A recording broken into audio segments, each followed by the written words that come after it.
Hi, I would like to take this opportunity to thank everybody for joining me. In case you're not familiar with me, once again, my name is Dee, and this is my podcast called Let Me Clear My Throat. I've created this site to touch base on things that others may feel, say, or wish were said more often. I understand that my thoughts, words, and even my research ethics may not beat everyone's approval. However, I respect that and can appreciate your First Amendment right, as I hope that you respect mine as well. To give you a better understanding on topics that I am most passionate about, pretty much in a nutshell, it's you, me, our nation, God, and everything else in between. My site is not intended to patronize anybody, nor is it to state that I am an opinionated person that is not willing to listen or try to understand others. I have been through a lot of moments in my life. However, I respect the experiences, opinions, feelings, and well-being of others. I do not, nor will I ever, go out of my way to personally hurt anybody. Today's topic, I would like to call it Prisoner Past My Sentencing. Felony versus misdemeanor. Now, there are several types of charges that can make someone be charged and maybe not even convicted. Now, you may be thinking, Dee, I don't know. I only know of two, a felony and a misdemeanor. What about the ones, though, that don't get posted on your file or your rap sheet? Such as an innocent but guilty. You're innocent, but you're guilty anyway. Or guilty, but you are innocent. Or maybe even just your own self-knowledge and reflection. Maybe a guilty conscience. Even if you are innocent, you still have a guilty conscience. Or if you're guilty, your conscience is clear. Wonder why those don't have a specific place in the system. What if you're innocent, but yet sat in jail for a certain length of time, but were never compensated or given time credit served for the time that you've lost of your life? The system is so bent on waving bail money around, people posting bond and setting ridiculous amounts of bail money sometime well beyond anybody's means ever could fathom. But yet they don't compensate people for their time served for a crime that was never proven or even justified for them to even be arrested for. I know someone particularly that sat in jail for over 2.5 years. Guess what? They were found not guilty. In the meantime, they lost their home, their job, their belongings, their children were adopted out, and never once were they compensated for anything for their time lost. They spent their lives still living in the shadows, day to day, every day, on whether or not the system failed, or maybe they got away with murder, so to speak.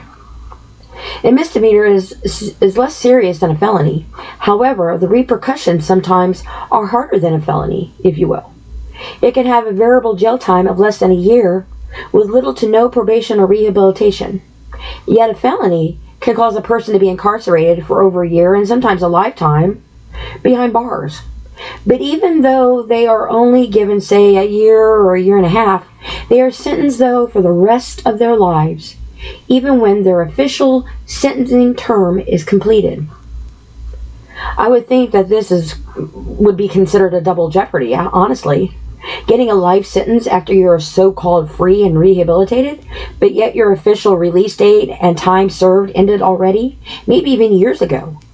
However, because of, let's say, this one mistake or this one bad decision or this one incident, this one life lesson and experience that cost you everything literally, will now continue to make you serve an outside of the wall, if you will, a life sentence of continuing to not rehabilitate and get your life back on the right track.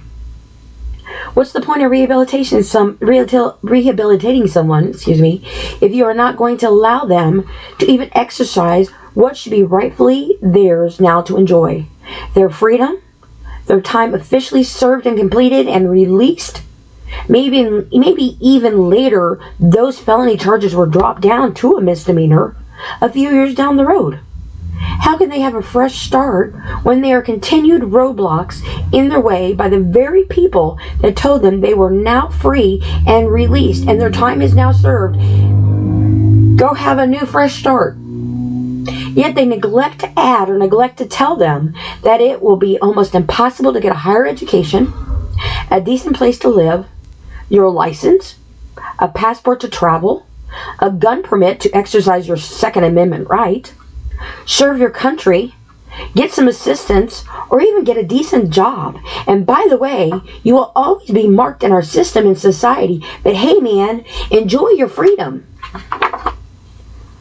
I don't understand how we think that we can have the right to continue to allow such discrimination on people we, as taxpayers, have invested our money on.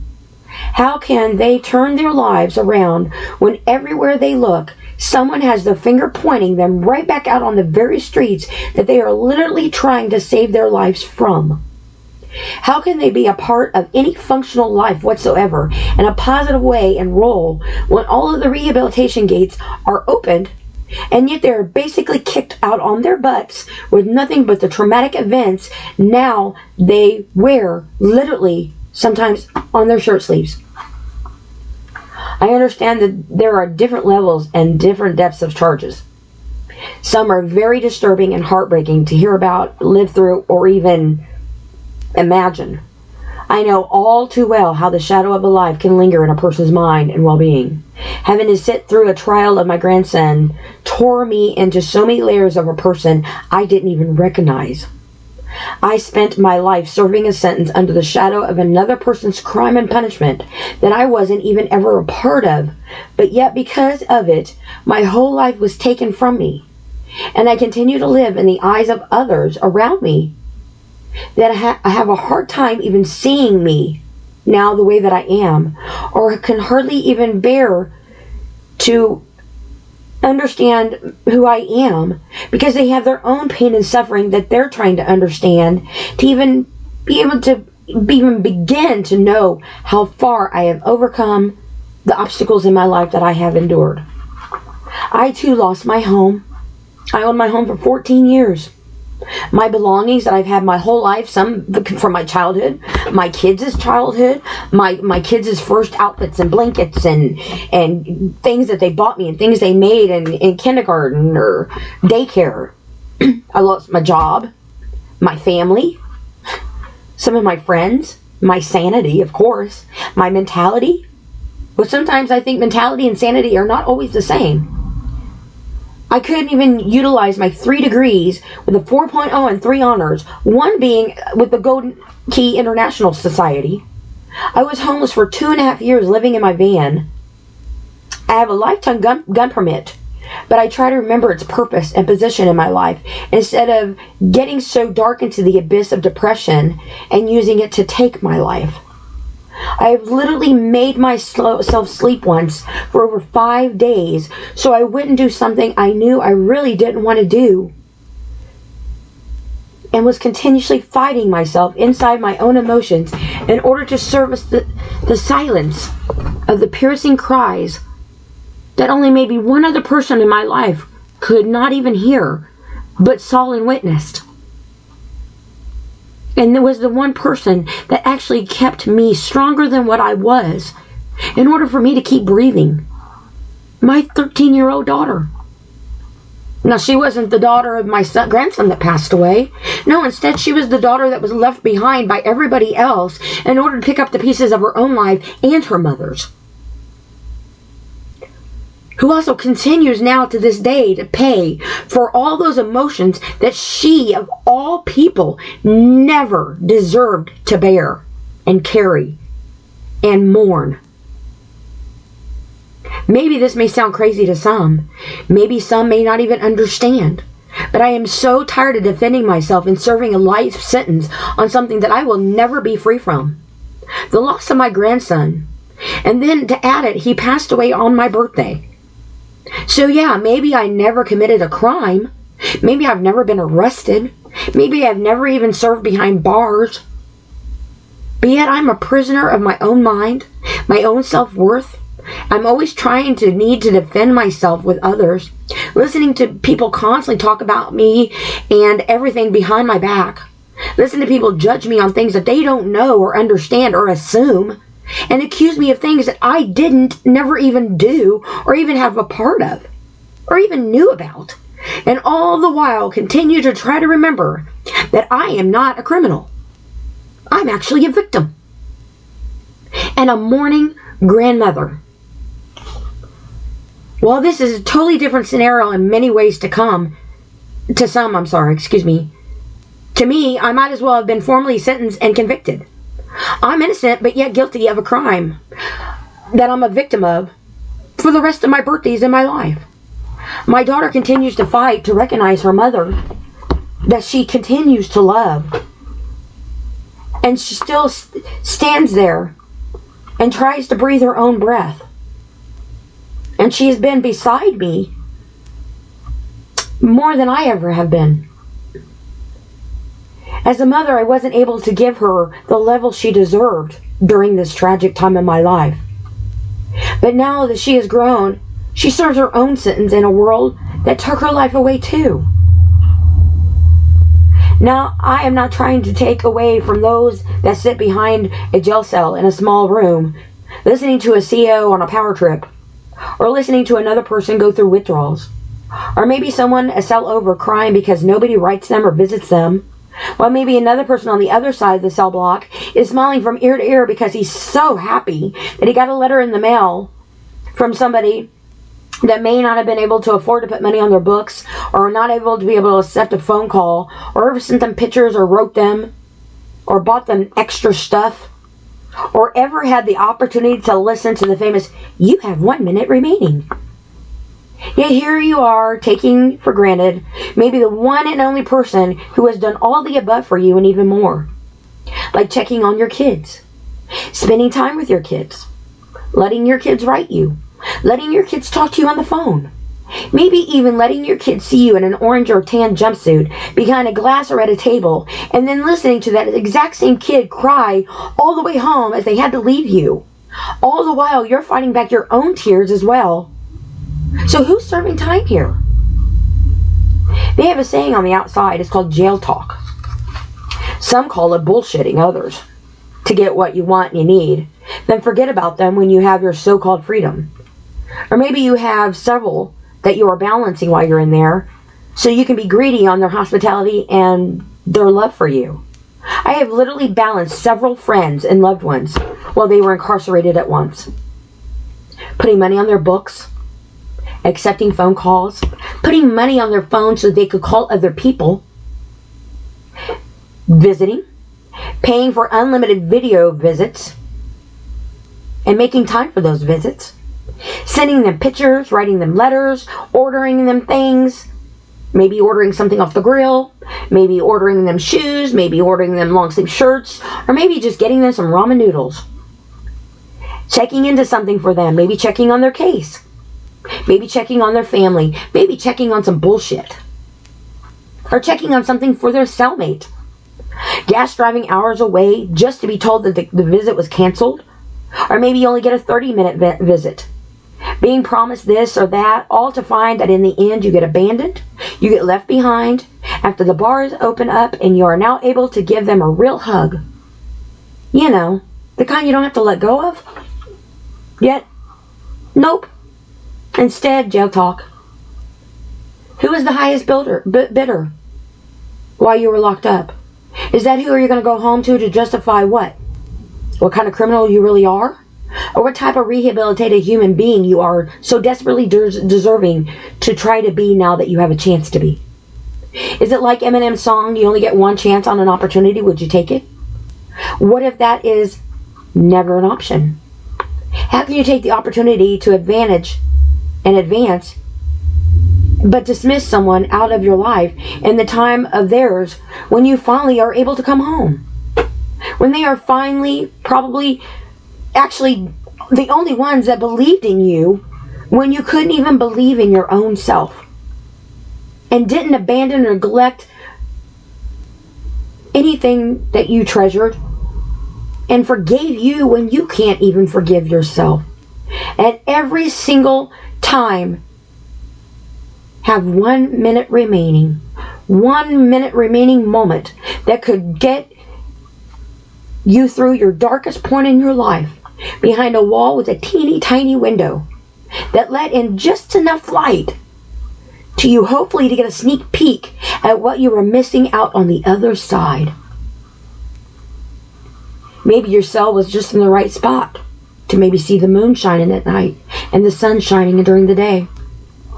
And think about someone that you are missing, or maybe wondering if they would be desperately waiting by the phone, dropping everything in their life to hopefully not miss that one chance, that one opportunity to get your call. Then to find out that you didn't call. Or they took the time to go to the bathroom and daggone it, you called. Then take the very same two beautiful moments and overlook them both when your window is now open up to the world. Now all that money and investment of all those broken promises and words written are just now a heartbreak and a blank paper of words written with nothing to the receiver but the shattered world of the one that had your back, even when you probably didn't even deserve it in the first place.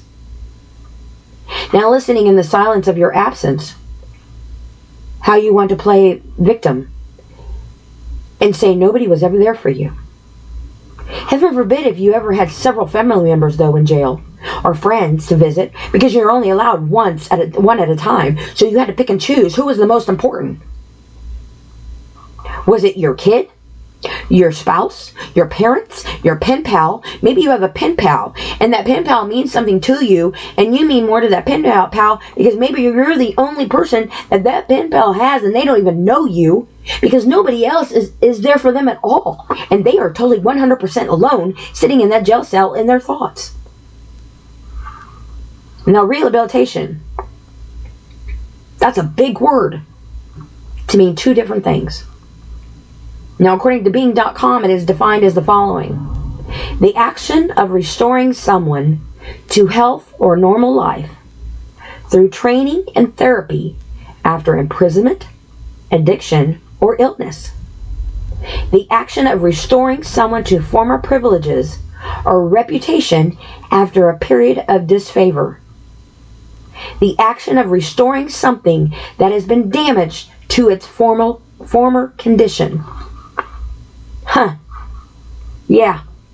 However, to an inmate from a correctional facility, it is a broken promise of a fresh start written on words from a paper from the court that your term has been served. Maybe there's a few bucks here, and we will drop you off where you need to go, home. However, where is your home anymore? The person you fantasized about while looking out the window at the moon? Or the one who had the highest temptation for you to soothe your cravings of whatever your mind, body, and heart desired? If you wish to accept the charges, please press 1.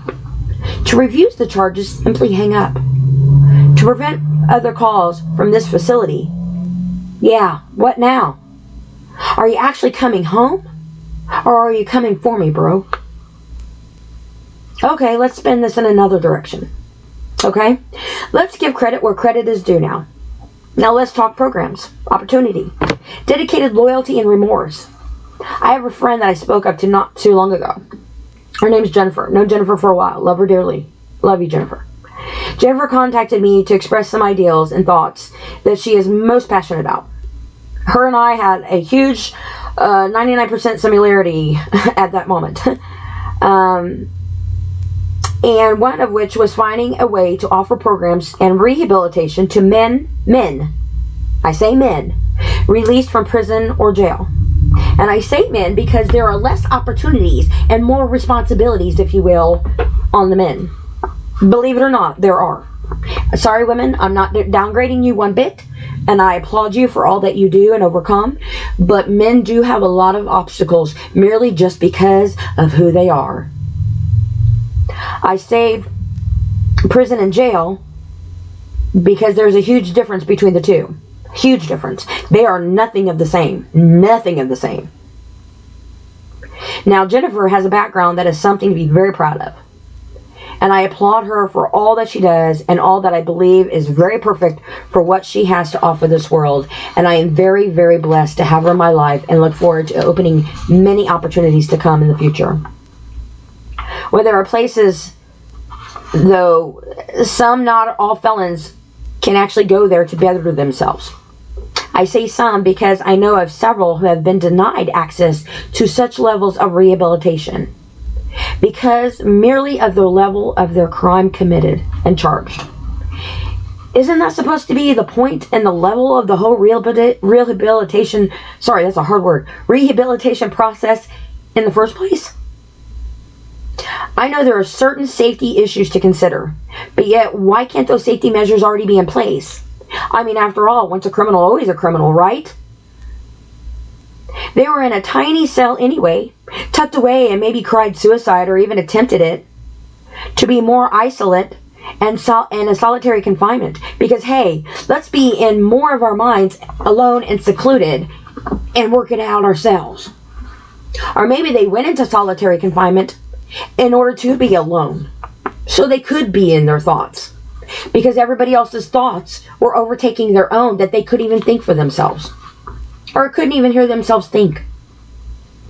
But here you have a convicted and time-serving person trying to believe in themselves and the rest of the world, and even maybe still in their own God, maybe even finding God while they were incarcerated, and actually finding rehabilitation for the level that they needed.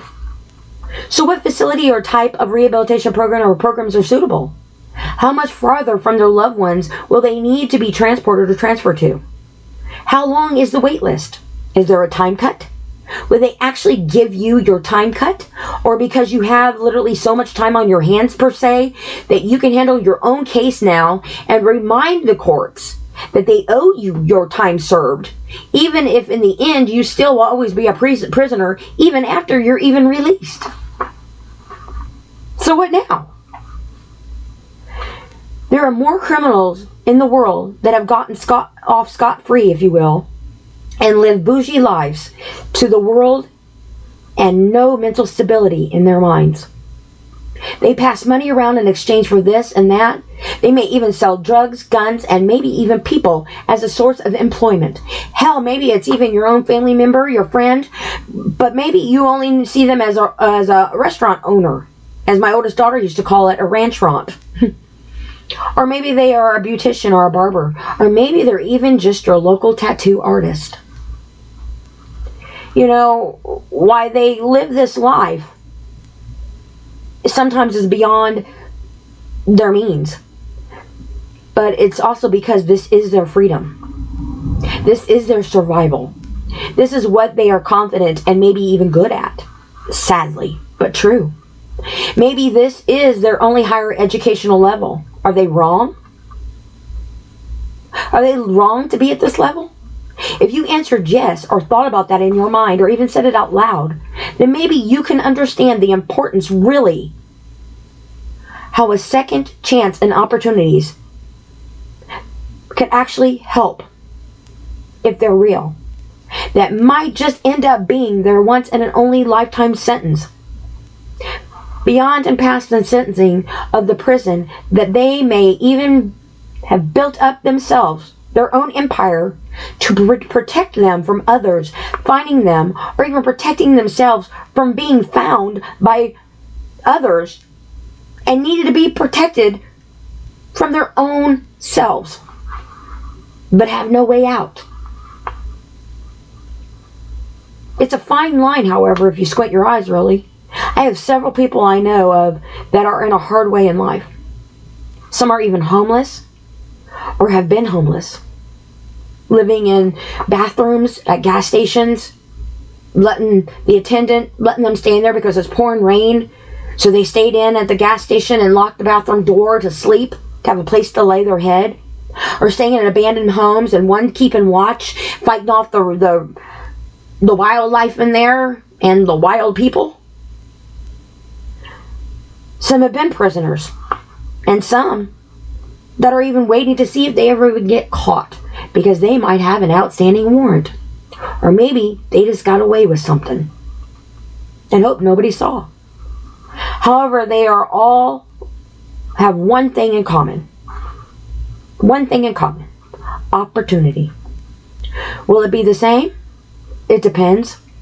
Who is going to be the chosen one, and who is going to be left behind to die, even if it's in their own mind.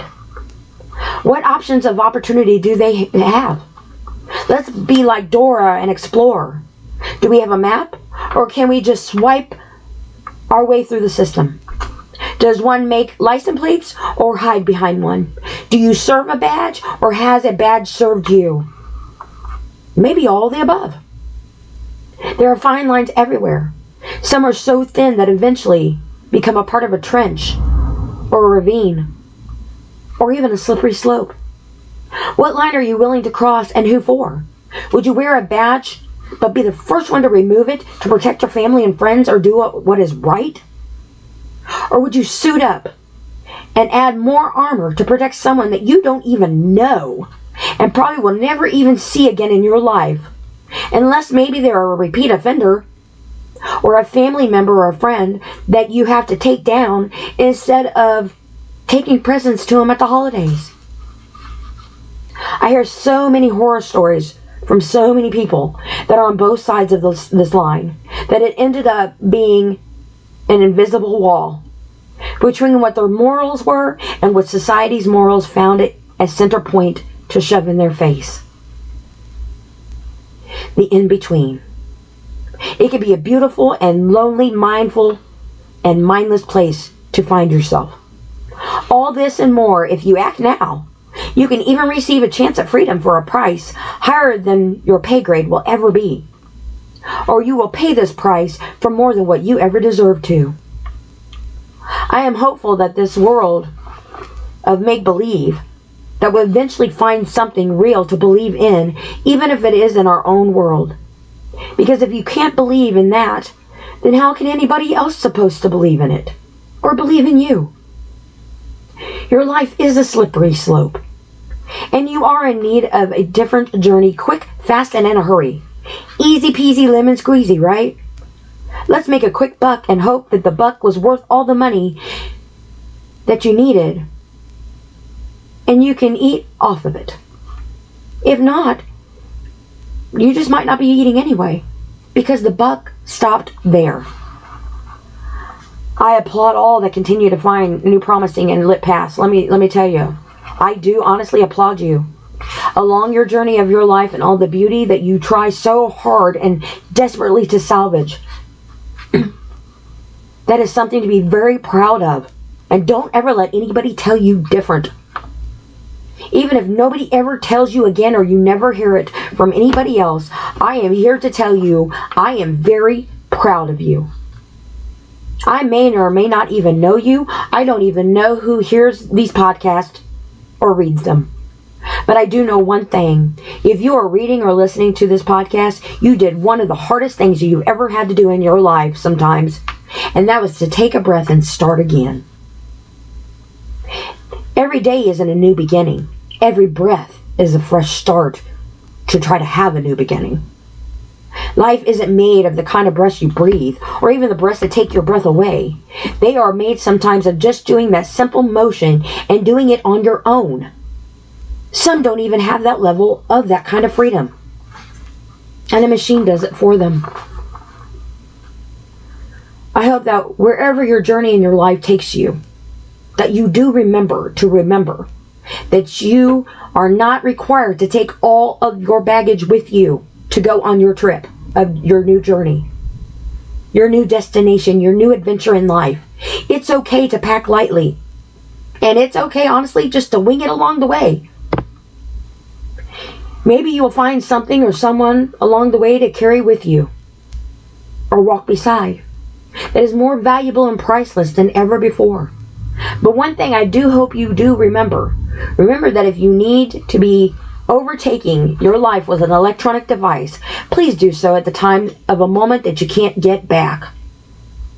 Because sometimes those moments are the ones that are frozen in time, that will be your only source to remember in a time that your mind is frozen.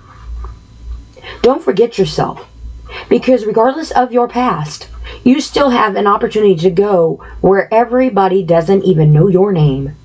And not all systems, quite frankly, are linked together. Plus, for a little over $400, I believe, or it was when I checked, when I wanted to have my last name changed, because I took my ex-husband's last name and my dumb butt didn't take my name before, and I wish I had it. But anyway, for $400, I can have my last name changed. Or you can find somebody to marry and get your last name changed, or your first name changed if you want to do the $400. But you can change your last name for $18 if you marry somebody. Maybe get an annulment if you want to mock a marriage. And have the time of your life for the first time again. In a world that has made you feel worthless and undeserving, show them who you really are.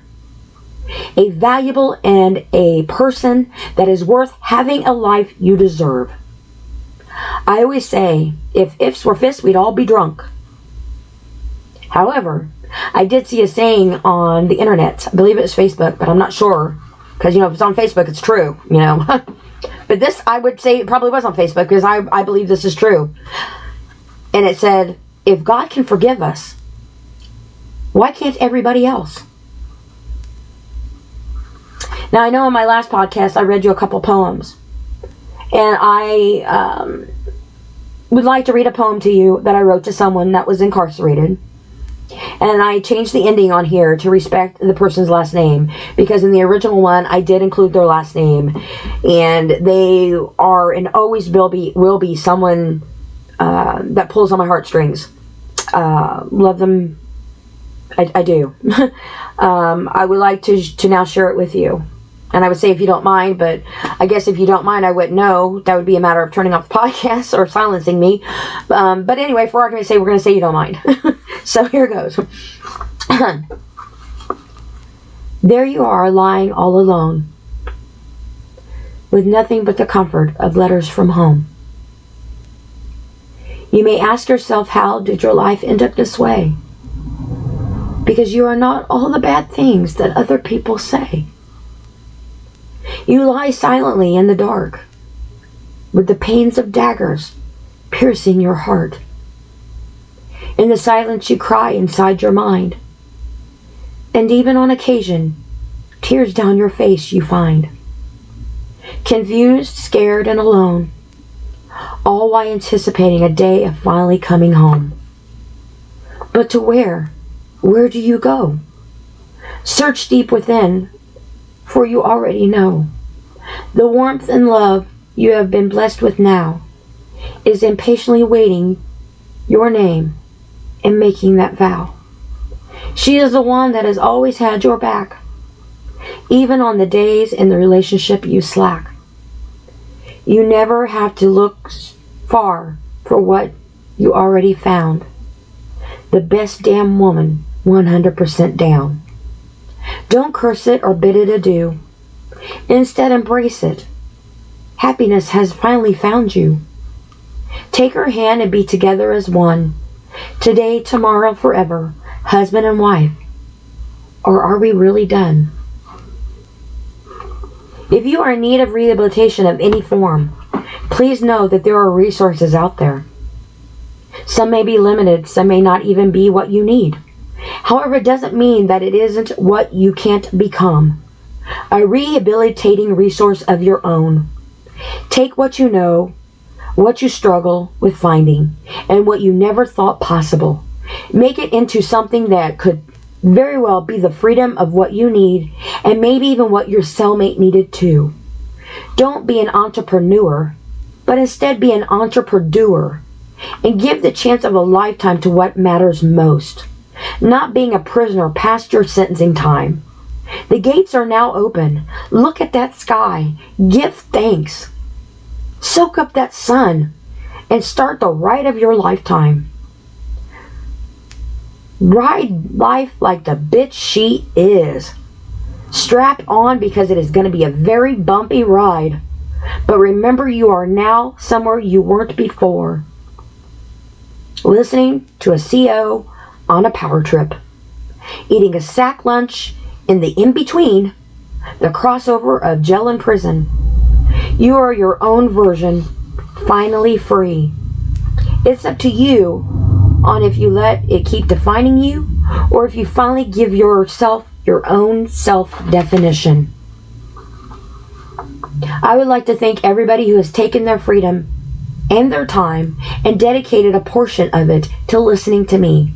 I hope that although it is always easier said than done, it doesn't mean that it is not doable. Sometimes the things that you work the hardest for and the things that will be forever an obstacle, it may seem like it will last an eternity, like your prison sentence will seem like it will never get here, even though you're counting the days down, will be as valuable as a priceless time that you actually dedicated to where it belongs, yourself. This is Dee, and you have been listening to my podcast, Prisoners Past the Sentencing. From the outside world looking in, I see an amazing fresh start that is worth smiling about. Please don't let anybody ever have the right to steal your sunshine away again. Have a blessed evening.